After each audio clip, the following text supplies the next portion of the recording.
Hi everybody, foXnoMad here, and today I want to help you travel smarter by reviewing this, the simple, unassuming, but important part of any trip, the Daypack. And not just any Daypack, this is the new Osprey Daylite, which is an updated version of a backpack I reviewed back in 2017. I did a road tested where I did a durability test of that backpack for over a year. And now that the new Daylite is out, I wanted to take a look and review it, and I can say that it is an improvement in pretty much every way. So the Daylite, as the name suggests, is a backpack that is designed for about a single day's worth of use, whether you're hiking or sightseeing, just enough space for your clothes, maybe an extra shirt or some camera gear, things that you're going to be carrying around with you throughout the day, but only need for a few hours at most. The Osprey Daylite Daypack comes in 7 different colors, from black, cosmic red to this wave blue. I like the design choices since you can go as bright or inconspicuous as you like, and the bag somehow pulls off looking premium, but rugged, but also not too much of either. The Daylite measures 43 by 26 by 20 centimeters and weighs 493 grams. This is a very light bag, helpful when you're walking around all day. Osprey's kept the weight down by using certified recycled polyester, lighter than the nylon you typically find on heavier duty backpacks. This cross-stitching adds to the resiliency of the exterior and is even more durable than the previous Daylite.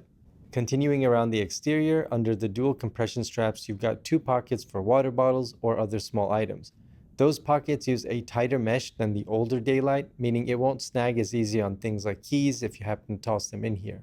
One thing that's not so great is the bottom of the Daylite is rounded, so you can't just rest this on the ground anywhere. It's always got to be horizontal or resting on something like a table leg, or your leg.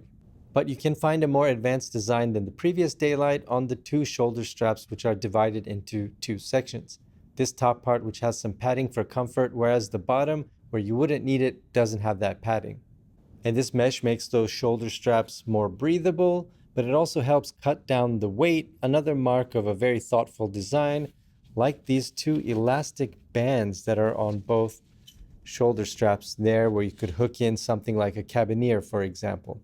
One last thing about the straps on the Daylite, Osprey have included chest and hip straps as well, and you can remove those hip straps, but not the chest strap.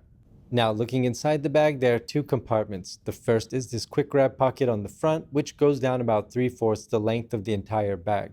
It's spacious, good for snacks or other stuff you want to have easy access to. There's a key holder and 2 small pockets inside as well.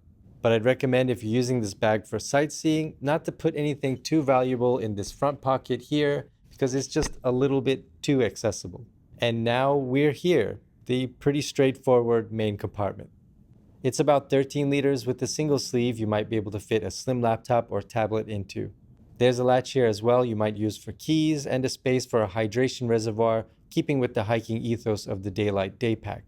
The interior is deceivingly spacious, plenty for a day of hiking or sightseeing, and when it's not full, it's just flat.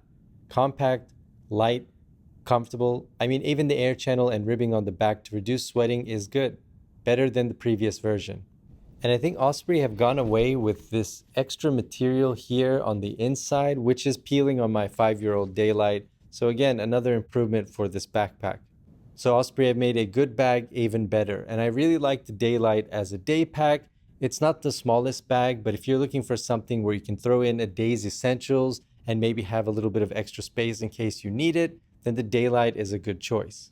And if you're using an older version of the Daylite and you're wondering whether or not it's worth upgrading, there are no new features here that you're really missing out on. If your old bag is still in good shape, there's no real immediate reason to upgrade. But if that older Daylite or your older Daypack is starting to show its age, you won't be disappointed with this update. That's my review of the Osprey Daylite Daypack. I hope you found this video useful. If you have any questions, feel free to let me know down in the comments below. And while you're down there, hit the like and subscribe buttons. I'll have new videos for you every week, and I will see you in the next video.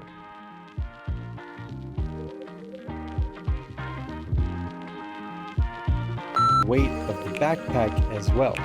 Why am I still in the focus? So Osprey have made a Daylite, then did Osprey.